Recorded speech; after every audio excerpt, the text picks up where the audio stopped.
First, it's Art of Fighting. I have beat this game before around 8 years ago, the only game of the 3 I have beat. I'm playing this on the Art of Fighting anthology for the PlayStation 2. First time I played this was a little bit of the Super Nintendo port about 16 or 17 years ago, back when we had SNES 9X on our original Xbox. It wasn't until I bought the anthology back in 2010 that I actually gave these games a proper go. The game is set in the same South Town as the Fatal Fury games, just years earlier in 1978.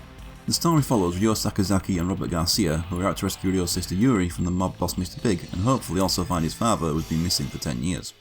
There are 4 buttons in this game: Weak Punch, Weak Kick, Strong Attack and Taunt. Pressing Weak Punch and Strong will do a Hook Punch, and Weak Kick with Strong does a Shin Kick.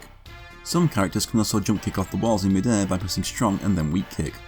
At the bottom of the screen is a spirit gauge. How full this bar is indicates the strength of special moves. It can be refilled holding both weak attacks, and you can decrease your opponents by taunting. 2 things you'll notice about the graphics is that the character sprites are massive up close. Even when the screen pans out, they still look big.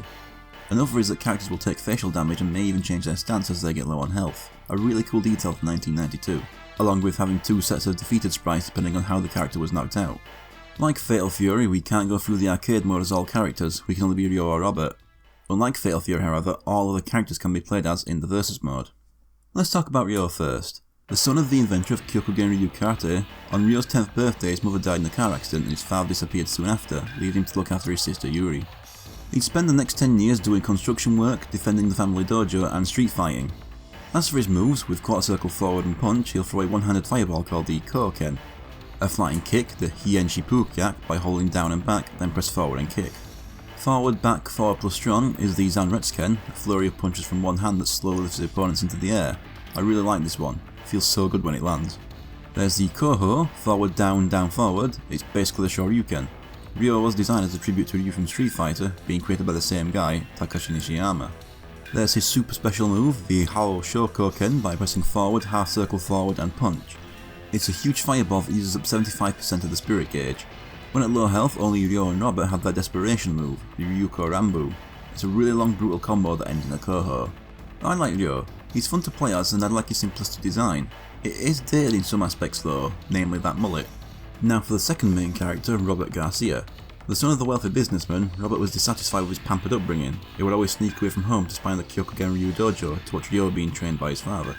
Eventually he ran away from home and demanded Ryo's father teach him, which he agreed. He's been Ryo's best friend ever since. After the tragic events of Ryo's 10th birthday, Robert returned to Italy to continue training. He also has romantic feelings for Yuri. He returned to America and just missed Yuri's kidnapping. Being from the same dojo as Ryo, Robert has a similar style with the same commands for special moves, but with his own spin. He has his own version of the Hien Shippukyak, the Genreikyak, a version of the Zanretsuken using kicks, his own fireball, Ryugekiken, the Ryuga, his version of the Koho, along with being able to do the Hao Shokoken and Ryuko Rambu. Robert I'm not as familiar with as Ryo, since he isn't in as many games. I'm not a big fan of his early design though. Later games gave him better costumes, but the bootleg Steven Seagal look just doesn't look good to me. Now for the opponents, who are always fought in the same order in story mode. First is Ryu Hakutodo. He has a rivalry with the Kyokugen-ryu school that started between him and Ryo's father decades ago. He doesn't have much of a story because he hasn't shown up again after this game. His only other playable appearance was by Capcom in Capcom vs SNK 2. He's the only one who had this happen in the game, similar to Michael in Fatal Fury. You can tell SNK didn't care much for this guy since he only has one special move, the Kasane Ate, quarter circle forward and punch. What did survive from him is his theme music, which the Kyokugen-ryu guys stole for themselves in the King of Fighters games. No wonder he hates them. Yu Haku's okay, I hope he gets his big comeback. After breaking into his school and beating the shit out of him, he says that he doesn't know where Yuri is. He tells me to go ask Jack at Mac's bar. In between fights we get to see Ryo on his bike or Robert in his car, travelling to the next stage. Also, both characters were voiced in these scenes, but Ryo's voice was cut in international versions for speaking Japanese, while Robert's was kept since he speaks English. At Mac's bar we fight Jack Turner. Jack is part of Mr. Big Syndicate and is one of his highest ranking. He also runs his own gang, the Neo Black Cats. Jack was a bastard to fight the first time. You might think being the big fat guy would be slow, but no, he's flying all over the place. He's got a slide kick, quarter circle forward kick, there's his super drop kick, hold down back then forward and kick, quarter circle forward punch does his knuckle pad, and quarter circle forward strong does his sliding knee. Jack was a really fun character to play as. That drop kick is one of my favourite moves to land. When he's beaten, he says his gang never hurts women or children, but he thinks he saw her in Chinatown. Reflecting on how tough Jack was, they decide to train a little leading to the first of 3 bonus games. There's a choice of 3 and the first I choose is the super special move training. I have to perform the Hao Shokoken 6 times within 30 seconds for the right to use it in this story mode run. I fail because I'm playing on the PS2 controller, so getting things precise is something I struggle with. In Chinatown we meet Li Pai Long. Li is a master of Chinese medicine and martial arts. He is the director of a Southtown prison and runs a herbal shop part-time. He learned everything he knows from his adoptive father, Li Gakuso, who sent him to Southtown to finish his studies. Instead he got into street fighting. Li is another bastard to fight for the exact same reason as Jack. He's all over the place. With such moves as his spinning attack, Tetsu no Sume, the high version is quarter circle forward punch and the low version is quarter circle forward kick. Forward back forward strong does his Shakuretsuken, which is just like the Zanretsuken. Finally there's his Shakuretsu Kyak, hold down back, forward plus kick. Most of these moves come out quick and are really damaging, so the AI having access to them whenever they want is a nightmare. As for Li himself, I don't have much of an opinion on him. Like Jack, he's fun to play as, but I only find him memorable for his AI being evil. Upon defeat, he tells me that the bouncer at the L'Amour restaurant knows something. The bouncer is the Muay Thai fighter King. King became famous by defeating a famous Muay Thai champion at a young age. She disguises herself as a man mainly to defend herself from the dangers of Southtown. The first 3 guys he fought ended up being obscure in the end, rarely making appearances past the first 2 out of fighting games. But King is different. She's been in every single main King of Fighters, giving her more playable appearances than Robert. She can kick out fireballs with her Venom Strike, quarter circle forward kick. Quarter circle back kick has her perform her rapid Gale kick.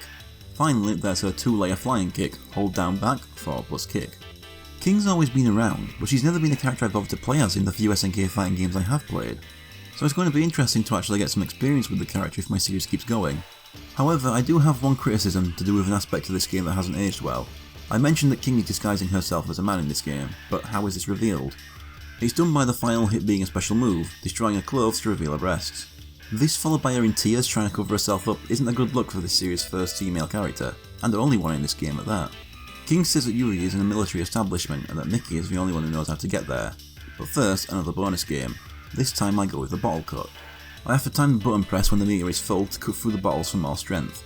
However, I only get 3 and not the other 2 flying. With Robert I got 4. Now to fight Mickey Rogers downtown. He's really tall. He's like Mike from Street Fighter 1, a boxer who was removed for accidentally killing a man in the ring. He just spends his time hanging around the streets of Southtown looking to fights to vent his frustration. Maybe that opponent was killed because he can punch fire along the ground with his rolling upper, quarter circle forward kick. Or he could punch fireballs out with his burning upper, quarter circle forward punch.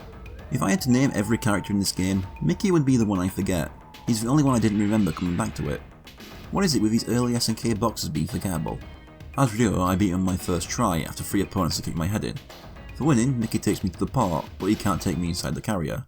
At this carrier, I meet John Crowley. John was in the Navy as a captain and martial arts instructor. After he was shot in the back during a mission and saved by Mr. Big, John retired and joined Mr. Big's syndicate. Back when he was in the Navy, he was known as Mad Dog and Killing Machine. That's all we know about him. In terms of special moves, there's his flying attack, hold down back, forward plus punch. It's ridiculous, look at that damage. And it stuns them. He has his projectile, Mega Spark, quarter circle forward punch. Finally there's his overdrive kick, quarter circle back kick. But let's get it out of the way. John was clearly inspired by Guile from Street Fighter. American military man in green who fights in front of other army guys by aircraft. I don't have anything against him, he's fun to play as, but since there's not much else to him, that's all I can bring up. He does have an awesome theme though. Can anyone else hear the Fatal Fury character select theme in it though?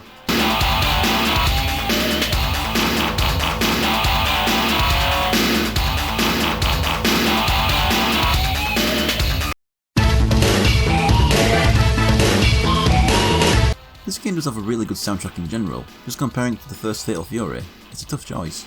When he's dealt with, he tells me that Mr. Big is in the factory. One last bonus game though, only one left is the Ice Pillar Smash. Gotta mash buttons to fill the bar, smashing all the ice gets you more health. As usual, I fail it. We're finally meeting Mr. Big. Mr. Big used to be the kingpin of Southtown before he was overthrown by Fatal Fury's Geese Howard. Geese recruited Mr. Big though and he eventually became Geese's right hand man. He's been left in charge while Geese is out of town. It was Geese's order that he has Yuri kidnapped. Only other things we know about him at this point is that his real first name is James and he's Australian. He also likes playing the drums. As you might expect, he's a nightmare to fight, but he's also really weird to play as. For one thing, he can't jump or crouch. Quarter circle forward punch does his ground blaster where he sends sparks across the ground with one of his sticks. Then there's his cross diving, quarter circle forward, up and punch. This move is the only way for him to deal with grounded projectiles. I've always had a soft spot for Mr. Big just because he was a secret character in my first True King of Fighters game, KOF 11. However, he's not the final boss. When I kick his head in, Mr. Big tells me I will find a strong fighter at the karate gym by the port. Here we meet a man in a Tengu mask wearing the same gi as Ryo, but in white. This is Mr. Karate, an enforcer for Geese Howard for the last 10 years. He also has Ryo's exact moveset down to the command inputs. Except, being the final boss, his are a load stronger. This means it takes a while to defeat him, but he's not as hard as Geese was in Fatal Fury 1. If you like playing as Ryo, you'll love playing as a purposefully broken version of him. Fighting him, not so much. With his 90% damaging Hao Shokoken, no special strategy, just playing good.